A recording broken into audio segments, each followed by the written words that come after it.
Welcome everyone to this mini webinar on building retuning or BRT.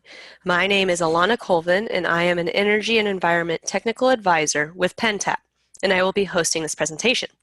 The intent of this presentation is to introduce and briefly discuss how to combine energy efficiency strategies with preventative maintenance to achieve your energy saving goals at the lowest possible costs.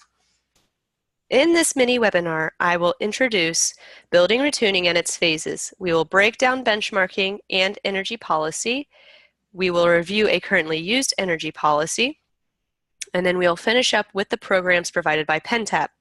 The objective of this presentation is to provide you with background introduction of BRT and provide information about energy policy to effectively maximize the time we have during our workshop. So what is building retuning? Building retuning, or BRT, is a prescriptive approach to identify and correct no-cost or low-cost building operational problems that lead to energy waste. There are 5 phases to BRT: data collection, investigation, implementation, documentation, and sustaining your energy conservation measures. Information is collected first in data collection, tracking down what you have installed and the related building information. This data will be useful when planning your walkthrough. Examples of data collection include what is the size, age, and type of your building, the meters and utility bills, hours of various operations. Do you run any specialized hours, such as holidays or events? Do you have any HVAC zones worth considering? After you have the data collected, it's time to investigate. Look at all the building's conditions and operations. You want to investigate both during the heating season and the cooling season to see if everything is operating properly. You want to log information and observations during the walkthrough. This will help capture opportunities and ultimately calculate potential energy savings. Implementation is the application of your prescriptive retuning measures. Documentation is the reporting of your retuning findings and your impacts. You have found opportunities throughout your facility. Maybe it's LED lighting, or you saw that you should insulate your hot water pipes, or you've noticed that one of your HVAC zones has a mind of its own. You know what to do for implementation to fix the identified problem. Now you need to document and calculate what the savings would be and how to rank your projects so you can select which ones to pursue with going forward first. After you have initiated the first phases of building retuning and you have implemented projects, your future goals will include continuous improvements and sustainability measures. In this webinar, we will be focusing on documentation and sustaining progress. Data collection, investigation, and implementation are sound topics for discussion. People can quickly relate to those items to their everyday tasks, and there is definitely a means to an end strategy with those BRT steps. In addition to all the actions that people are tackling, collecting utility bills, investigating door seals, defending a potential lighting project, there are other initiatives that directly sustain the conservation efforts of the building's operations, such as an energy policy. An energy policy is a document that is meant to formalize management support for energy efficiency. It also articulates your organization's commitment to saving energy to the employees, the community, and to stakeholders. An energy policy speaks to the whole organization. It is recommended to develop an energy team made up of specific department champions. These champions could include facilities, a financial representative, a group leader such as a manager, a principal, a program manager, or maybe a teacher. If you know someone who has expressed interest, I suggest including them as well. You want a dynamic, inclusive team to represent your facility. Questions to consider: how many times does the team meet? What are the expectations of the group meetings? How will actions be carried out to meet the goals of the energy policy? In fact, what are the goals of the energy policy? These are all questions for the early stages of developing your energy policy as a team.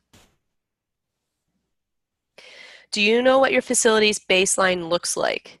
How can you tell if you've made improvements towards your goals? Over the next few slides, we will go over some free benchmarking strategies that are available for use. Benchmarking from scratch can be very daunting. We recommend that you work with Energy Star's Portfolio Manager or the Department of Energy's Energy Asset Score tool, or do both.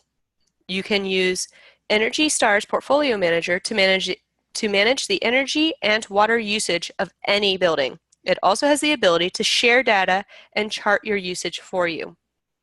The U.S. Department of Energy's Building Energy Asset Score tool is a national standardized tool for assessing the physical and structural energy efficiency of your building.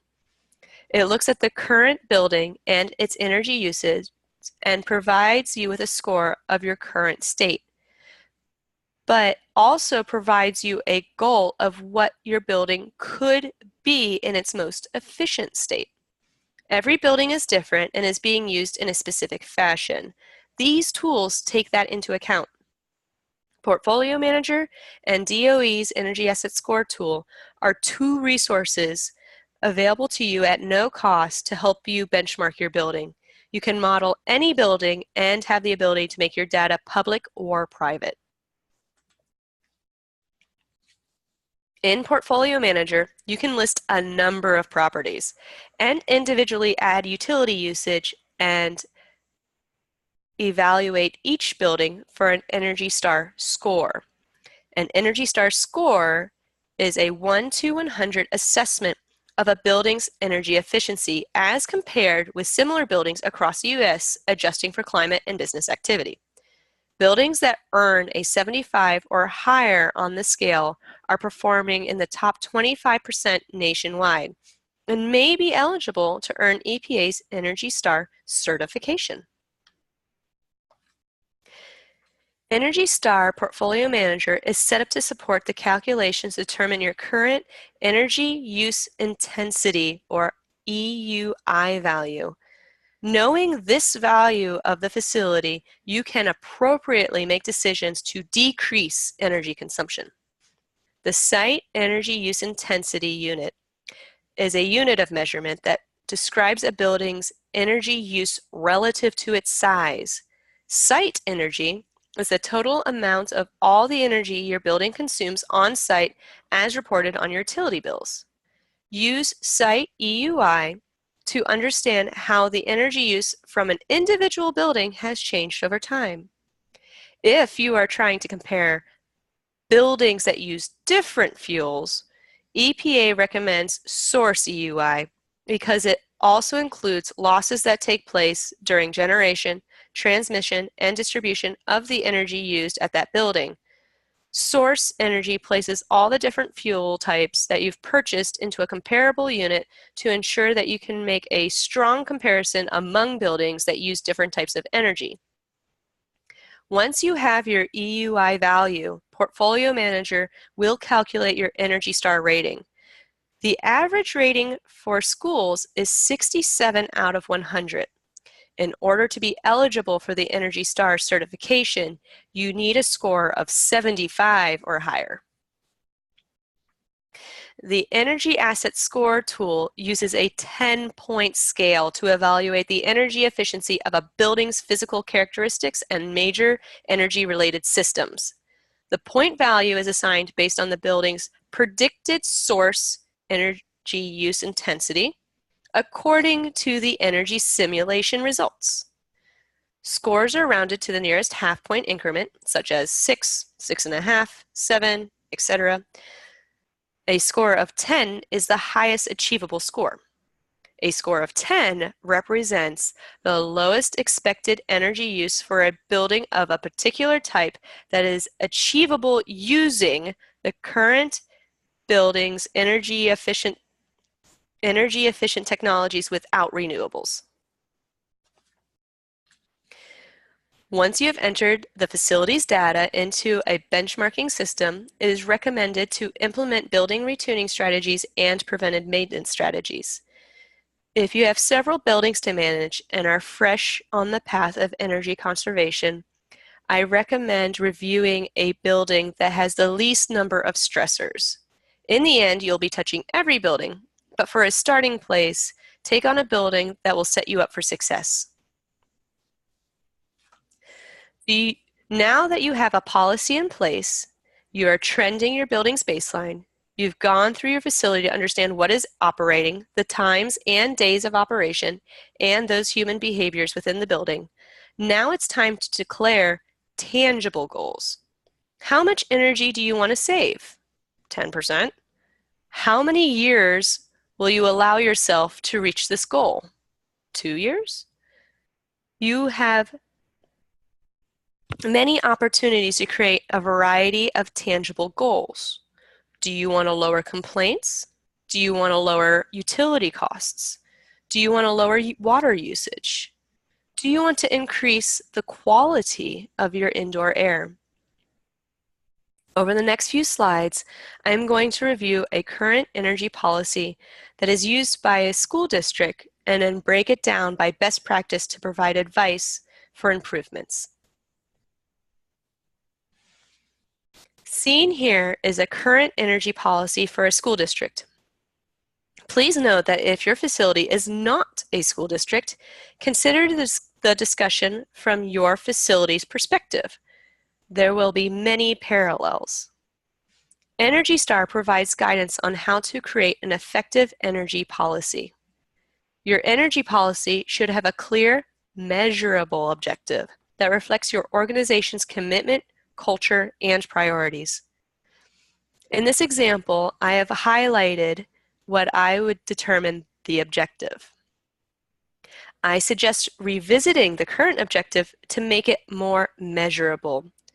Which natural resources and what types of energy are you looking to conserve? Making every reasonable effort sounds very ambitious, but at the same time guarantees nothing tangible. A policy should institute a chain of command, define roles, and provide authority for staff to implement the energy management plan. In this document, there is a very strong sense of defined roles and authority. First, stating that all persons who participate within the district will be responsible to recognize and implement, to the best of their ability, energy conservation measures. Then the document declares that a specific individual will head the responsibility as an energy manager. Also, the district is mentioned. However, the district is a vague term and does not define or hold a specific group or person accountable for any action. The document does declare a building champion, which could be the principal, a building admin, or a designee, and this person will be responsible for quarterly audits and documenting the energy management updates via those audits, afterwards participating with the energy management system manager and the head custodian. As a caveat, if you're going to include more than just the team on the energy management perspective, make sure you take the time to train your organization so that they can best meet this new policy. By including provisions for evaluating and updating the policy, you ensure that your policy will reflect the changing needs and priorities of your facility. This policy has documented hold points to ensure the success of the energy management program. The energy manager will report annually to the board on district progress. The building champion will conduct quarterly energy audits that the energy manager develops. The policy suggests that the building champion will work with the head custodian and the energy manager to ensure an efficient energy posture is maintained on a daily basis. To me, this sounds like the results of those quarterly audits should be returned to both the head custodian and the energy manager for mitigation. But there is room for interpretation. The energy manager will use an energy management performance tool, and that tool will be updated with current energy information, water, fuel, and electricity. To me, that would be monthly with the bills. Also, annual staff meetings in addition to an annual review of the energy conservation guidelines. These guidelines are a second document, a procedure of actions that will support the energy conservation measures within this policy. Lastly, the policy should provide a context for setting performance goals by linking the energy goals to overall financial goals and environment goals of your organization. This policy does not link the objectives to energy, financial, or environment goals. This would be an excellent addition to this policy and would provide tangible goals that would enhance the quarterly and annual reviews. A resource that I encourage all to review are the indoor air quality tools and webinars found on the EPA website. Indoor air quality is its own subject. However, when implementing an indoor air quality measures, you are also implementing conservation energy measures and preventative maintenance measures. Therefore, EPA has some very valuable documents on their indoor air quality tools for schools website. I would like to suggest that even if your facility is not a school, that you review this document to understand the backbone of preventative maintenance and energy policies. These are pages taken from the free PDF guide found online to share with you that you do not have to recreate the wheel. The strategies for preventative maintenance and indoor air quality can be transposed to energy conservation. And if you have policies on preventative maintenance, indoor air quality, or on energy, consider linking the policies together to have a holistic approach for a sustainable building environment. Reflecting back on what we discussed, an energy policy is a document meant to formalize management support for energy efficiency. Also, it articulates your organization's commitment to saving energy to the employees, the community, and the stakeholders. Once the policy is in place, an energy team will need to be defined with accountable measures. Before implementing any projects you have in mind, take a moment to review your facility's current baseline. Benchmark your facility, then complete an investigation of your facility to understand how it operates and to find any energy-saving opportunities. Once those steps have been taken, revisit the energy policy to make sure there are tangible goals that the team and stakeholders can work towards. Now it is time to start chasing the energy-related projects. And then we repeat.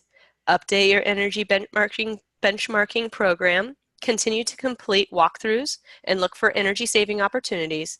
And during all of this, communicate and share what you have been working so hard to do. And now, some history on PennTAP and the programs we provide.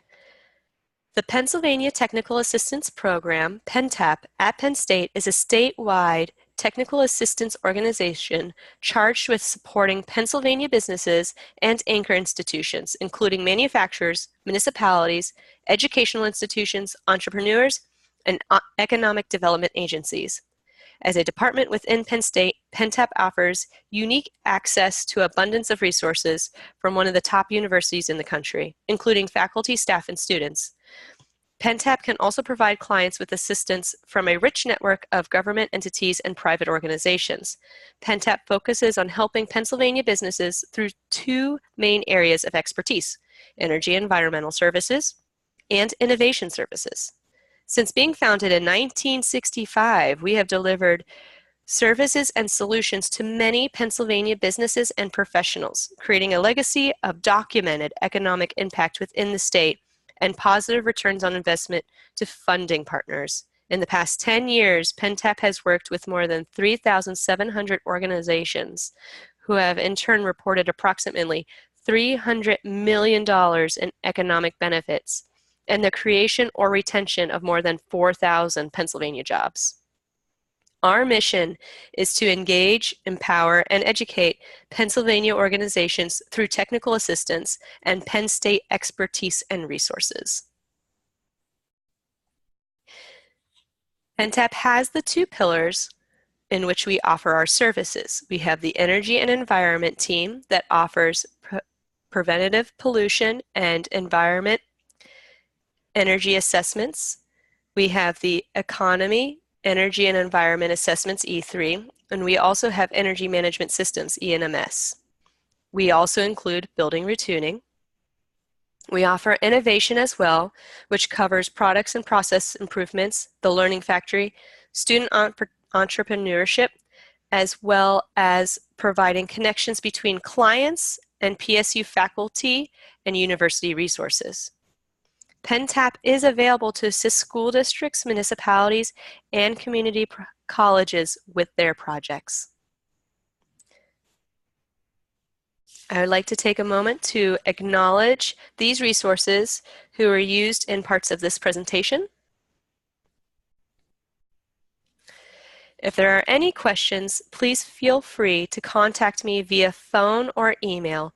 Thank you for taking the time to learn more about building retuning in PennTAP. To learn more about our other programs, you can visit us at penntap.psu.edu. Thank you.